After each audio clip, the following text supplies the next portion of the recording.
Isso aí, né, pessoal? Agora deu certo aqui que eu tava com um probleminha.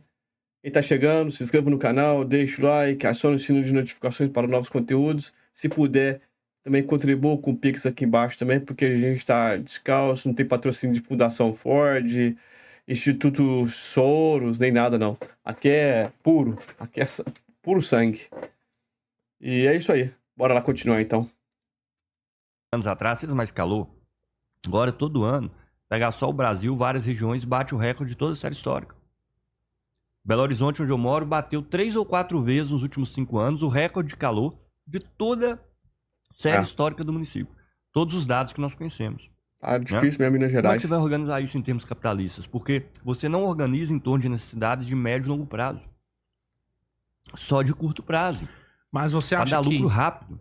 Você acha que toda essa contradição, todos esses conflitos de interesse, né, a possível guerra entre Estados Unidos e China e o colapso econômico que com certeza vai atingir o povão. O povão iria aderir aí uma revolução. Uma revolução, uma via não por vias legais e tal.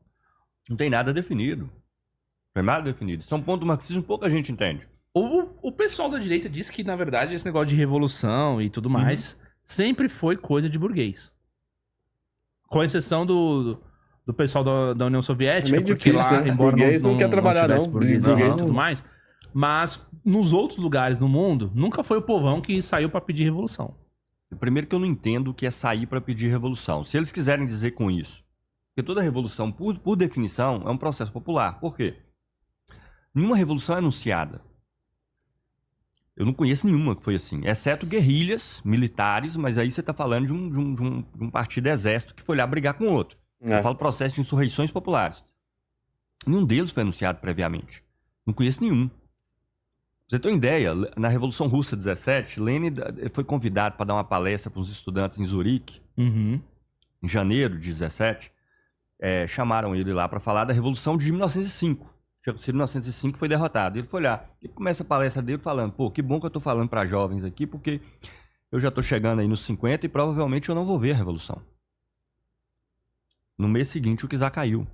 Porque revoluções são exatamente processos populares que a situação fica tão incontornável, as pessoas não fazem revolução porque elas são revolucionárias. É claro, porque a pessoa, o burguês, o cara que tem dinheiro, você acha que ele vai querer perder os privilégios, não trabalhar, botar os outros pra trabalhar, pra enriquecer ele, pra buscar o quê? Igualdade? Quem tem dinheiro não quer igualdade nenhuma, não. Ele quer explorar mais ainda, isso ele tem tudo. Tanto o homem quanto a mulher, ele tem ele tem sexo, droga, mordomia, comida boa, tudo bom e do melhor. Pra que o burguês vai pedir revolução? Isso aí é uma papinho vagabundo aí de setores aí que tá bem... Porque o cara que tem 50, 100 milhões, 200 milhões, ele vai mudar o sistema pra quê? Se pra ele funciona perfeitamente ótimo. Tá tudo organizadinho, tá arrumadinho. E ele não tem desespero de acordar. Nossa, amanhã se eu não tiver emprego, amanhã se eu não tiver dinheiro, amanhã se minha casa precisar de uma reforma, o que eu vou fazer? O cara não tem esse perigo. Se tá ruim de um lado, ele vai pro outro. Final de ano ele tira as férias em Nova York, tira férias na Europa. O cara que tem esse negócio de burguês fazer revolução, a não ser se for pra explorar mais o povo, né? Tipo assim, em vez de a gente que tá formalmente, né, sendo livre, né? Vou fazer a revolução pra poder botar o pessoal pra na senzala de novo, né? Se escravizar, né? Fora isso, o burguês não faz revolução nenhuma, não. Pra que vai fazer revolução? Essa é uma historinha da cachoxinha. Elas fazem revolução porque elas são conservadoras. O tempo inteiro elas se seguram. Elas estão vivendo a vida delas, elas não querem mudar, elas não querem fazer nada de mais radicalizado, elas não querem tomar nenhuma medida extrema. A situação aperta, elas dão um jeitinho, vão pra ali, vão pra aqui, até que chega num ponto que não dá mais numa proporção tal e a coisa explode de uma vez só. Então revoluções não depende de revolucionários. As revoluções acontecem porque o capitalismo cria um caos tão grande na vida das pessoas com relação a tudo que envolve a vida, segurança, saúde, emprego, remuneração, que de tempos em tempos, em vários lugares do mundo, as pessoas explodem, não aguentam mais e se mobilizam e saem dispostas a tudo. O que marxistas fazem? Marxistas não criam revoluções. As revoluções vão acontecer independente de nós. A existência dos marxistas na história não gerou nenhuma revolução a mais. Só gerou um grupo de pessoas dispostas a disputar aquele processo revolucionário numa dada direção. Então, para onde a gente vai? Né? As pessoas estão ali, vão ganhar elas para fazer o quê? Pode ser ganha para o salvador da pátria, que vai, se for aquela figura A ou B ali que for entrar no lugar, ela vai resolver o problema e a gente vai combater isso contra marxistas e tentar falar que ninguém vai resolver o seu problema. Nós precisamos assumir o controle do processo produtivo, precisamos criar organismos, assumir o controle da sociedade, é necessário expropriar o grande capital, direcionar a riqueza para as nossas necessidades. Percebe? Nós disputamos os processos revolucionários nessa direção. Agora, se o que essas pessoas querem dizer é que, em vários momentos da história, burgueses apoiaram processos revolucionários, isso sim é verdade. Eles não necessariamente criaram a revolução, porque ninguém nunca criou a revolução. Elas acontecem por processos sociais que são tão amplos que ninguém tem controle sobre eles. Não teve ninguém que... gente, amanhã é revolução. Tá aqui Aí já aparece embaixo da casa de todo mundo o papelzinho. Um panfletinho. Um panfletinho, agora é a hora de você sair. Faz nem sentido isso, você tá entendendo? Não, agora é pra mim sair. Não. São processos extremamente espontâneos. Você venceu, creio, junho de 2013 no Brasil. Sim. Alguém anunciou aquilo antes? Não. Ninguém. Tá entendendo? São processos como aquele. Então, revoluções... Agora, a burguesia, né, para usar esse termo que hoje é menos utilizado, durante muito tempo ela atuou de maneira revolucionária. Porque você só se estabeleceu uma sociedade de livre mercado quando você quebrou todas as barreiras socialmente instituídas para permitir que isso existisse. Por exemplo, barreiras de laços de sangue, que permitia que as famílias nobres tivessem acesso a uma renda estatal garantida, porque eu sou, né, o bonitão aqui, o barão, o conde X e etc. Quebrar essas barreiras de sangue. Os laços que unia, por exemplo, aristocracias a grupos de servidores que estavam ligados para eles a vínculos de contratos vitalícios que duravam a vida inteira. Você precisa liberar a força de trabalho aqui para que ela possa trabalhar e precisa criar entre o aristocrata e o que antes eram camponeses um empreendedor que vai pagar a renda para o aristocrata, um aluguel pela terra e o salário para os trabalhadores. Isso tudo são estruturas sociais milenares que precisaram ser quebradas. E resquícios delas vão sobrevivendo até muito recentemente. Né? Então, é verdade que a sociedade capitalista ela se consolida por um processo revolucionário. É verdade que ela já começa a se desenvolver antes do ponto de vista econômico. Mas até isso por meio de transformações muito profundas. Porque você só consegue liberar as pessoas do vínculo direto com a terra por mudanças muito profundas, que quebra contratualmente com certeza. O cara trabalha na roça não é necessidade, não. Que obriga as pessoas a trabalhar depois para eles. Enfim, é todo um conjunto de processos. Agora, isso aí é tudo anedota. Essa ideia de que revoluções são criadas por quem quer que seja. Não conheço nenhum exemplo na história. Revoluções acontecem porque as pessoas de todo o conjunto da sociedade, de um país ou mais, não suportam mais. Elas vão suportando, até que chega um ponto que elas não suportam mais e explodem. O que os marxistas fazem? Os marxistas não criam revoluções, só disputa para onde vai. E sim, o que me caracteriza como marxista, e esse é o programa do marxismo, tá? Então, quando eu falo que certas correntes têm aí não são marxistas, não é uma briga pelo nome do autor, assim. Estou me lixando para isso. O marxismo surge com esse programa. O que Marx tenta mostrar no Capital inteiro? Que toda tentativa de administrar o capital, ela pode até ter sucesso por um período de tempo limitado, mas ela não tem sucesso de maneira contínua e prolongada. Ela se afoga nas suas próprias crises. Daí vem o socialismo necessariamente? Não necessariamente. Você pode ter um processo de destruição e a coisa continua de novo. O que foi a Segunda Guerra Mundial? A Segunda Guerra Mundial destrói a Europa inteira, ou grande parte da Europa inteira, queima a capital, por assim dizer, né? Toda a infraestrutura destruída, indústrias destruídas e etc, etc. Isso alimenta um período de 3 décadas de relativo crescimento do capital nesse processo de reconstrução, com uma crise ali no meados dos anos 70, que depois se recupera. Tá entendendo? Então quer dizer que... Agora, isso tende a um colapso da sociedade.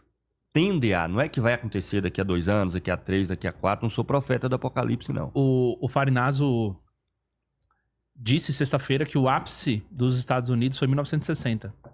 Entre 60 e 70, antes da guerra contra o Vietnã.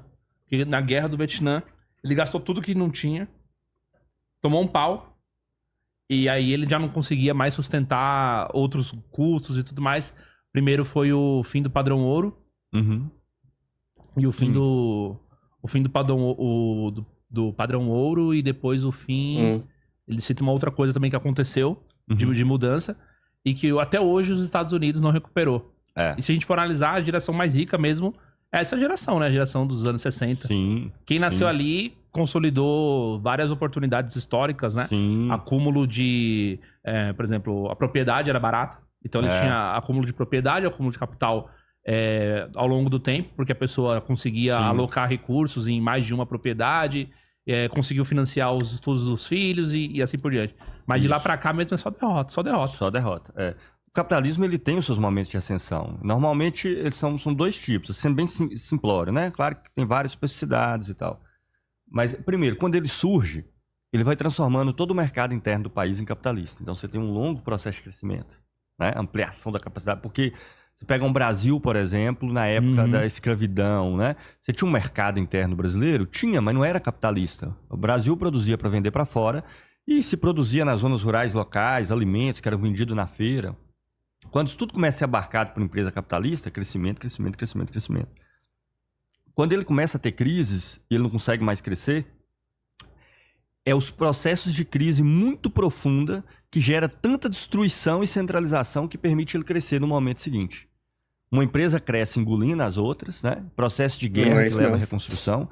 Eu concordo com essa hipótese do Frenazo com o seguinte aspecto. Eu realmente acho que o apogeu dos Estados Unidos foi anos 50 e anos 60.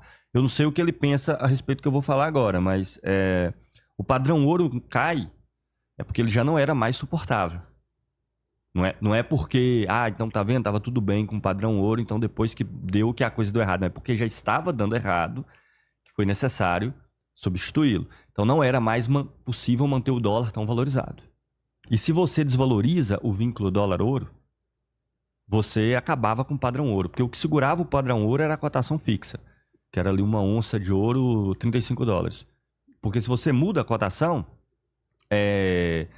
você acaba com a confiança no sistema no seguinte sentido. Todo mundo fala, então eu vou lá trocar meus dólares em ouro. Eu vou secar os ouros do Fed. Tá entendendo? Porque a confiança daquele sistema era manter aquela cotação fixa. Só que essa cotação fixa gerou a moeda americana muito valorizada e todas as outras se desvalorizando. Então não dava mais para manter essa associação com o ouro e adotou o sistema de câmbio flutuante. E aí tem a famosa palavra do ministro de Finanças lá dos Estados Unidos, que é: a moeda é nossa, o problema é de vocês. E... Muito bom. Em 71... Bem a cara mesmo dos Estados Unidos. Bem a cara dos Estados Unidos. Ele falou, a moeda é nossa, o problema é de vocês. Não tem mais vínculo com o padrão ouro, ou seja, a nossa moeda vai flutuar agora e a cotação fixa que os outros tinham no dólar, ela já vai pro beleléu. Garantam a estabilidade das suas respectivas moedas. Como é que você garante a estabilidade das suas respectivas moedas? Mantendo um fluxo contínuo de entrada de moeda externa e de saída das suas, né? Os grandes países, como é o caso dos países imperialistas, como Estados Unidos, Alemanha e tudo, conseguem isso com remessa de capital das empresas delas instaladas no mundo inteiro. Países como o Brasil conseguem endividando. Né? Porque quando você aumenta seu endividamento, você está retirando a sua moeda de circulação. Né? Você está retirando a sua moeda de circulação e, claro, para garantir a entrada de dólar, commodity, que é o que a gente consegue vender lá para fora. Para evitar o excesso de real dentro da economia, endivida, arranca capital da sociedade. Essa bola de neve, cara. Entende? Que caminha para uma explosão. Quando ela vai ser, não sou profeta. Eu tenho alguma garantia de que isso vai dar no socialismo? Nenhuma. Isso está em disputa. Por isso que eu tô aqui conversando. Se eu tivesse alguma garantia, agora eu estaria em casa, pô. Comendo sanduíche, assistindo um filme. Porque precisa ser disputado para onde vai. E quanto mais pessoas estiverem convencidas disso, estiverem organizadas, tiver o máximo de compreensão do processo, aquilo que você falou. O Instituto Milênio não chega no povão, mas ele forma pessoas que chegam. Você tá entendendo? Claro. Então você precisa de ter 100 milhões de pessoas no Brasil que vão estudar o Capital, teoria marxista e tudo mais? Não precisa, mas você precisa de ter muitos milhares que vão disputar isso aí com o povão e vão procurar fazer com que eles cheguem a essa conclusão a partir da experiência deles. Sim, né? Sim. Claro, um partido do tamanho do meu não tem nenhuma capacidade de reger um processo revolucionário no Brasil hoje. Por isso que o nosso objetivo é crescer. Mas crescer mantendo o que defende, não se institucionalizando, se apropriando de maneira oportunista de carguinho de governo, né? Nunca chamaram ninguém do PSTU para fazer parte do governo? Chamar sempre chamaram, nós que não aceitamos. Quando o Lula ganhou a primeira vez em 2003, você sabe como é que o governo do PT... Você deve lembrar dos radicais do PT quando o Lula chegou no poder? Radicais do PT. Lembra dessa... Eu lembro da expressão. Isso. Falava-se o seguinte, que 30% do PT eram, de fato, uns 20, 30% eram organizações que se diziam marxistas. Tá? Por aí. Que se diziam marxistas. Que, inclusive, nos seus estatutos e tudo, a maioria não. Articulação de esquerda, não estava Zé Disseu, essa turma toda, não era marxista. Eles têm o marxismo assim, uma inspiração, um ideal, mas o que nós vamos fazer hoje não tem nada a ver. E o que vai fazer os radicais do PT quando o PT chegar no poder? Porque eles estão a favor da suspensão do pagamento da dívida, etc, etc. Como é que o PT comprou todo mundo? Cargo público, secretarias. Várias pessoas do meu partido na época, que eu não estava ainda e tudo, mas eu conheço as histórias, foram chamados para ocupar cargos do governo de segundo calão. Para quê? Para que o PSTU não fosse uma força de oposição ao PT. E recusaram. Tá? Zé Maria de Almeida, por exemplo, que foi do candidato a presidente pelo PSTU algumas vezes, Zé Maria foi um dos que recebeu propostas do PT de cargos quando o Lula chegou no poder. Nós recusamos de maneira peremptória. Claro. Nós não estamos aqui para gerir o capitalismo. Nossa proposta não é de gestão do capitalismo. E se por um acaso a gente ganhar um processo eleitoral, aí nós vamos deixar claro, se nós ganhamos um processo eleitoral falando o que a gente está falando, é que as pessoas estão dispostas a isso. Então a gente vai sim procurar, inclusive, para além das vias institucionais, imediatamente. Usar esse mandato, né? Nós já tivemos mandatos em algumas prefeituras, como Timóteo, em Minas Gerais, onde se criou comissões nos bairros. Timóteo é onde o Gorgonode mora. Quem? Timóteo, em Minas Gerais, é onde o Gorgonode mora, se eu não me engano, né? Não conheço, não. Só deve ter uma Timóteo ali em Minas Gerais. Só uma. Porque de repente Timóteo de alguma coisa, não, é Timóteo mesmo, Mas terminou com o prefeito, que fazia parte da nossa organização, rompendo com a nossa organização. Porque ele se recusou a cumprir as deliberações que se tinha do partido. Pelos conselhos dos moradores de Timóteo, que nós ajudávamos a organizar, que definia para onde iam os recursos da saúde, que definia para onde iam os recursos da educação, que definia o que fazer, você está entendendo? As pautas da saúde definidas pelos trabalhadores da saúde. O marxismo não é o partido definindo as coisas, não. Você vê o que acontece em 17 na Rússia, não é os bolcheviques determinando o que vai fazer, é os bolcheviques ganhando a maioria nos soviets, que eram conselhos de trabalhadores, que é onde as coisas se deliberavam. Como que você explica, então, o pobre de direita? Credo. Isso aí Rapaz, eu vou ser bastante sincero com você. Eu odeio essa expressão. Eu também. Com toda a força da minha vida. Eu também. Porque eu tô dizendo, eu estou aqui defendendo um Playboy programa que aí, eu quero né, que escreveu, né? Quem sou eu? Gessé. Quem sou eu? Gessé é Quem eu acho que eu sou? O Gessé é um camarada que se acha que é acima de todo mundo. Fala que é defensor dos negros, isso e aquilo. É casado com uma mulher loira, ultra branca, uma finlandesa, praticamente. Vive na Alemanha, vive nos Estados Unidos, nunca pisou na África, nunca conheceu, nem se mistura com o povo, mas é o defensor dos pobres, dos negros e tal. Tá essa patifaria toda. Só um adendo só. O cara fala que é defensor daquilo. O cara é um picareta, sabe? Defensor dos negros, defensor disso, daquilo. Pra virar pra uma pessoa que eu avalio que é pobre e julgar ela de cima... Porque a posição dela é de direita. Quem sou eu? Você tá entendendo? Ela tem o direito de ter a posição que for. Eu vou disputar, tentar convencê-la daquilo que eu defendo. É pobre de direita. Ora, com essa esquerda que tá aí governando o Brasil, nós pegávamos os outros 25, 30 anos, né? Foi governada aí pelo PT, o quê? 23, sei lá? 25 anos, o PT só não governou em 6 anos, de 2003 pra cá. Você queria o quê? Você acha estranho que o pobre se incline para várias ideias, pessoas que são pobres se inclinam para várias ideias de direita? Primeiro, eu acho ridícula a rotulação do pobre genericamente. Segundo, quem sou eu para julgá-lo, me colocando aqui do alto do pedestal como alguém que não é pobre e julgando a posição que ele tem? Ele tem direito de ter a posição que ele quiser. E quem sou eu para julgá-la desse lugar? O que eu vou fazer com qualquer pessoa da sociedade, inclusive com aquelas que são pobres, é tentar convencer do que eu penso, de por que a sociedade está desse jeito e para onde eu acho que tem que ir. Tá entendendo? Porque Você não sai chamando os outros de fascista. se de fato as ações e o que ela defende tiver um cara... Agora, não é porque ela pensa diferente de mim que eu vou chamá-la de fascista. Aqui o pessoal chama, Tá viu? entendendo? Então não sai xingando as pessoas de fascismo arbitrariamente de jeito nenhum. Até porque, se você xinga todo mundo de fascista, quando o fenômeno do fascismo, que eu acho que tem possibilidade de se desenvolver no Brasil e no mundo, e tem embriões disso se desenvolve, você não vai nem reconhecer. É Pra verdade. você, todo mundo já virou fascista. Tá entendendo? Então não, de forma alguma. Nem sai chamando todo mundo de fascista e nem me acho apto a rotular todo o setor social e querer julgá-lo de cima e dizer de cima como que ele tem que pensar. Se eu acho que ele está pensando de maneira errada, eu tenho que convencê-lo disso. Tá?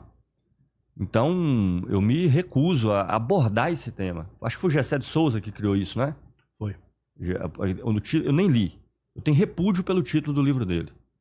Sem ter lido, tá? Eu também. Confesso que eu não li. Eu Também. tenho repúdio pelo Não título vou do livro comprar, não vou nem dele. ler. O cara que bota o título dele de pobre de direita é porque ele já avalia que ele não é pobre e ele pode, do alto do seu pedestal, fazer essa caracterização Mas de maneira genérica. todos os outros canais, vamos pensar nos influenciadores, todos os outros canais abordam esse tema sendo justamente crítico, né? Tipo assim, o pobre de direita tá errado por causa disso, disso e disso. O pobre de direita é fruto do neopentecostalismo. Mas o que é o pobre, cara? Pobre de direita... Isso é uma despersonificação da pessoa que é pobre. Então, aí eles vão botar a culpa... São vítimas da mídia, que a mídia fica passando aqueles diários policiais, tem que matar bandido, E quem não sei sabe o quê. é ele que tá falando, não é o pobre que tá vivendo aquela situação, que tá vivendo aquela realidade. Você tá entendendo o problema de colocar a coisa nesses termos? Uhum. Eu não tô dizendo que a pessoa que é pobre, o que ela pensa tá certo ou está errado. O problema é criar esse rótulo pobre para avaliá-la e a partir daí sair dizendo que tá certo e que tá errado. Você tá Concordo. entendendo? Parece aquelas pesquisas assim, eu vou dar alguns exemplos colaterais, mas que eu acho que permite dialogar com isso. Agora, toda essa discussão com relação ao 8 de janeiro do Brasil, não, tá relacionado aí. Uhum. Isso é uma pesquisa uma vez, ela foi publicada no UOL, não me lembro quem fez, mas se acharem na internet, vocês acham. O que você prefere, comida ou democracia? Falou, cara, dá vontade de dar porrada em quem fez a porra de uma pesquisa dessa. Você já passou fome na sua vida, desgraçado? Teve uma bestalhada, tava com essa pesquisa aí. É antiga já, tem alguns anos. Como é que é? E o cara estava indignado que 80% das pessoas disseram que preferem comida à democracia. Falo, só um cara que não faz ideia do que é passar fome para colocar uma questão dessa. Você tá entendendo? E surgiu agora, recentemente, aquele carinha que escreveu aquele livro de Por que as democracias morrem. Ele deu uma entrevista falando que o grande problema dos Estados Unidos é a mesma coisa. O grande problema dos Estados Unidos é que as pessoas estão mais preocupadas com o preço do ovo do que com a democracia. Claro. Você tá entendendo? Por que eu tô usando esses exemplos? É o Niall Ferguson. Isso. Escreveu isso, né? Exatamente. Mas esse livro dele é amparado, ele faz um monte de livro assim. Ele tem aquele lá, A Morte do Ocidente. Sim. Também, mas enfim, só para o pessoal saber que sim. ele é bem dessa linha mesmo, assim, de crítica ao que o pessoal, alguns chamam de capitalismo tardio, outros vão chamar de crise do modelo democracia burguesa e tal. Exatamente. Sim. Democracia burguesa. O que eu tô questionando aí concordo. Por exemplo, essa visãozinha de classe média da pessoa que se coloca, que quer dizer como o setor social que está abaixo dele tem que pensar. Eu quero convencê-los disso, mas a forma como eu vou dialogar é como eu estou discutindo aqui com você. Claro que se você estiver falando em outros meios, vai ter formas diferentes, mas é sempre você tentando convencer a pessoa. Não é julgando a posição dela a partir da sua posição social. A expressão pobre de direita faz um julgamento da posição da pessoa, um julgamento genérico a partir da posição social dela. Você está entendendo? Dizendo como ela tem que pensar. Você tem que pensar assim porque você é pobre. Quem é você para falar uma coisa dessa? Quem te dá o direito de dizer que ela tem que pensar porque a posição social dela é essa? Eu repudio essa expressão. Você está entendendo? Agora, eu estou disposto a conversar com elas, explicar o que eu penso da situação, da posição social que elas estão e tentar convencer da minha explicação do mundo a partir disso, que é muito diferente do que, a partir de cima, fazer um julgamento e apontar o dedo. As pessoas que fazem isso é típica posição de classe média, que elas acham o seguinte, que elas que vão resolver o problema das pessoas. E elas vão resolver por elas. E se as pessoas estão contra elas, é porque as pessoas estão erradas. Quem vai resolver o problema dos pobres brasileiros é o Lula, é o PT, é o Gessé de Souza. Tá entendendo? Entendi. E se os pobres brasileiros não estão com o Lula, com o Gessé de Souza e o Haddad, é porque eles não sabem o que estão fazendo. Tá? Eu acho que eles têm muita razão para ter as posições que eles têm. Muitas razões para ter as posições que eles têm. Ainda que eu discorde dessas posições. E é por isso que eu quero conversar com eles. Eu não quero impor para eles uma caracterização de cima. Tá entendendo? Então eu recuso essa expressão com toda força. Aproveitando toda essa questão, você acha que hoje, no Brasil, já que você falou de tanta crise, as empresas não dão lucro, se a gente for analisar a Bolsa Brasileira, nunca recuperou da crise de 2008, e todas essas questões, assim, a esquerda vai ter algum panorama em 2026 positivo, assim? Você acha que você ganha mais espaço, assim, seu partido, no caso, ganha mais espaço de alguma forma, ganha mais adesão às pautas trabalhistas? Você acha que ainda é cedo para pensar? É difícil dizer. Eu acho que, por exemplo, eu acho que a esquerda tradicional está encurralada. Isso eu digo com toda a força. Sem nenhuma dúvida disso. Isso é certeza. A esquerda tradicional, a esquerda das reformas, dos pequenos ajustes, do progressivo genérico, hoje ela não tem nada a oferecer. Nada a oferecer. Ela, inclusive, vence processos eleitorais como o Lula venceu o último. E o centro do discurso é o do mal menor, do ganhar tempo. Precisamos ganhar tempo, não sabe para quê exatamente, mas precisamos ganhar tempo. É do mal menor. As pessoas que votaram no Lula agora, não estou falando de 2003, agora, elas votaram contra o Bolsonaro. Não votaram no Lula. E nem mesmo o mais fanático lulista tem algum anseio de transformação mais profunda no Brasil. Ora, um programa desse, um projeto desse, para um país que está estagnado, como você falou, desde a crise de 2008, cheio de conflito no mundo. Não é nem só eu que estou dizendo. Quase todos os analistas, assim, dos mais moderados, estão falando, os próximos anos não vai ser como os anteriores. O cenário internacional hoje é completamente diferente. A gente tem possibilidades as mais extremas, assim, ao toque da mão. E aparece uma esquerda genérica que não tem nada a oferecer, que não seja vamos proteger o que resta. Nós somos o mal menor, está fadado ao fracasso. Né? Óbvio que eu aposto na saída revelacionária da qual eu faço parte, mas eu não acho que vai ser tranquilo para a gente os próximos anos. Porque há um discurso de direita, de extrema-direita, conservador, orquestrado, que faz propaganda sobre a sociedade, que foi construído ao longo de umas 2 décadas e que tem muitas pessoas hoje fazendo debate público, propaganda inserida nos meios, instrumentalizando as igrejas, e que tem uma influência muito grande, e a gente ainda é muito pequeno. Tá entendendo? Então, se você me perguntar, isso abre espaço para concepções e pautas como a minha, do meu partido, que é revolucionário? Eu acho que sim. Mas é um espaço vindo de uma posição muito pequena. Tá entendendo? Então, o que eu cravo é isso. Eu acho que a esquerda tradicional, ela tá numa encruzilhada. Dizem que a esquerda tá perdendo espaço no mundo todo, né? No mundo todo, claro. No mundo todo. Claro. Teve eleições... mas mais ou menos também, né? Porque o que é a esquerda no mundo inteiro? Itália, aí teve a conciliação lá que, querendo ou não, a França se manteve. Sim. Mas Alemanha, por exemplo, aí Estados Unidos são exemplos aí onde a esquerda tá perdendo espaço. Mas você acha que no Brasil a gente vai ter uma troca de direção aí em 2026? E mesmo... ficou esquerda na França, mas... é uma direita que nunca teve a força que teve agora, né? A mesma coisa a Alemanha, que era um país mais centrista do mundo. Não era um partido nem da esquerda nem da direita, assim. Inclusive, quando você olha pra isso, é realmente complicado. É uma mudança completa. O mundo tá tão doido que até o Justin Trudeau saiu, né? Exatamente. A Alemanha era o país mais centrista. Você tinha ali o Partido Conservador com a social-democracia que se alternava ali, eram tão indistintos que às vezes você nem percebia, né? Estavam juntos ali, inclusive. Agora, um surgimento de uma direita forte, né? E há tem uma esquerda forte também da sala do Wagner. Eu acho que as Big Techs terem surgido todas ao lado do Trump diz muita coisa a respeito a respeito também do que está por trás desse processo. Uma sociedade desregulada, onde essas empresas tenham potencial para entrar onde elas quiserem, do jeito que elas quiserem. Você faz hoje por meio da internet de maneira muito fácil, sem precisar estar fisicamente no interior daqueles lugares. A inteligência artificial que vem aí com toda força, a possibilidade de controle do discurso público. Isso aí é Cara, importante. você tem um algoritmo do Facebook na mão, um algoritmo do Instagram na mão, do YouTube. Poder gigantesco. Poder gigantesco.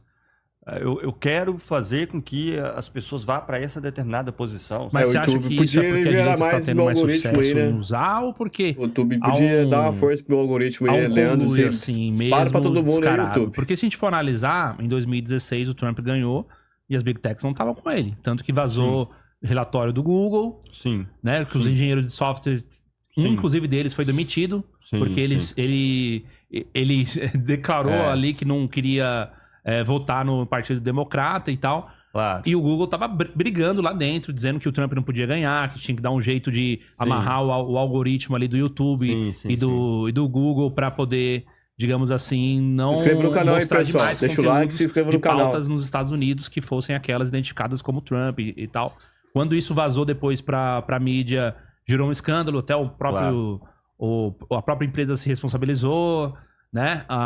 Teve aquela questão, por exemplo, do próprio Mark Zuckerberg, que ele foi depor nos Estados Unidos lá no Congresso. Enfim, só dando exemplo. Claro. Então, como se deu exatamente a aproximação, quais foram todos os passos, etc., eu não faço a menor ideia. O que para mim está claro é que você está colocado agora um cenário que, com a disputa internacional entre China e Estados Unidos e com a crise e estagnação há mais de 15 anos, com o Trump, a saída, que tem tudo a ver com as Big Techs, é o tudo ou nada. É a disputa mundial pela força, né? Com certeza. E as Big Techs, elas têm uma posição bastante específica nisso, porque o que vai acontecer diretamente nesses países, em termos de regulação e etc., tem influência direta nos ganhos dela.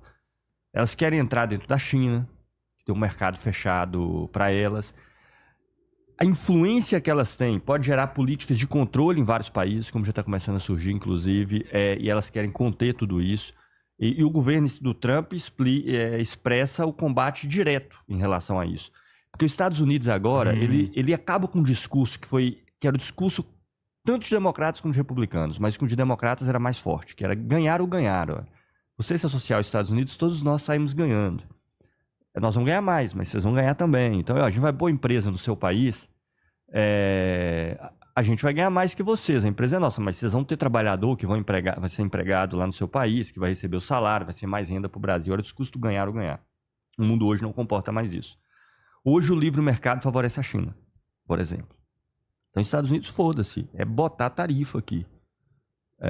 Não vai entrar, e não é só nos Estados Unidos, não, é nos outros países. Como é que os Estados Unidos não está enchendo de tarifa porque ele quer gerar inflação, ele quer forçar os outros países a botar tarifa contra a China, por exemplo. Ele quer tirar as tarifas que existem contra os Estados Unidos, então a tarifa é um meio que ele usa para forçar os outros países a fazer isso. Sim. Né? E se necessário, usa força direta, usa violência direta, né?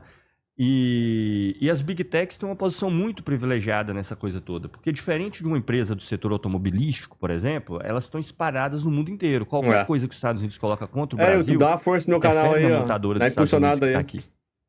Só que esse setor está estagnado. Eles estão dando bulhufas para isso. Qual que é o setor que está crescendo? Qual é o setor de tecnologia nova que vai definir os próximos crescimentos do capital no próximo período? Está toda a indústria digital. Está toda a indústria digital. Então... botar tarifa no Brasil prejudica a GM aqui no Brasil. Mas a Google, a Microsoft, sobretudo a Meta, a Alphabet, a Amazon, não. Né? Que estão criando estruturas de logística, tá? Os algoritmos de inteligência artificial, a gente pensa que essas empresas são isoladas. Essas empresas hoje, elas são estão se tornando os principais setores de meios de produção de todas as outras empresas. O que é inteligência artificial? Cada empresa vai ter dentro dela um algoritmo de inteligência artificial fazendo boa parte do trabalho, que vai pagar para essa mesma matriz. Olha o potencial de crescimento disso. Entende? Então ele quer brecar pela força o desenvolvimento da China. Entendi. E fomentar o setor, que é o único setor que permite crescer no capitalismo no próximo período. E por que é o único que permite crescer? Porque é um novo ramo de produção. Então ele está surgindo agora. né? Tá tomando conta do mercado aí a nível mundial. Mas é toda uma discussão só sobre esse tema. Mas, então assim, eu não sei desde quando eles estão junto com o Trump, mas certamente os interesses dele casam com os do Trump hoje. Estão se unindo aí para uma série de confluência de interesses. De confluência de interesse. Com certeza eles se casam agora. Certo. Né? Desde quando, eu não sei. Eu não vou negar que eu fiquei surpreso quando eu vi todos eles lá na posse do Trump. Aí você começa a pensar o que está acontecendo. Ah, uma maior, né? Exatamente. É isso. É isso aí, galera. Gustavo Machado, muito obrigado mais uma vez. Eu que agradeço. Prazer exato estar aqui com você. Prazer é todo meu. Pela primeira vez a gente batendo um papo, a gente vim só em debates, né? Da outras vezes. Sim. Agora o pessoal entendeu por que tanto se fala sobre o marxismo, por que você se interessou. Isso. A importância disso na realidade, como você acredita, né? Como você defende. Exato. Um pouco da vinculação disso aí com minha trajetória também. Um pouco da vida universitária, né? Isso. Que foi até um ponto que eu falei lá atrás, interrompi, mas é isso. Foi quando eu comecei a trabalhar que eu virei marxista. Foi a vida do trabalho cotidiano que me fez ser marxista e não outra.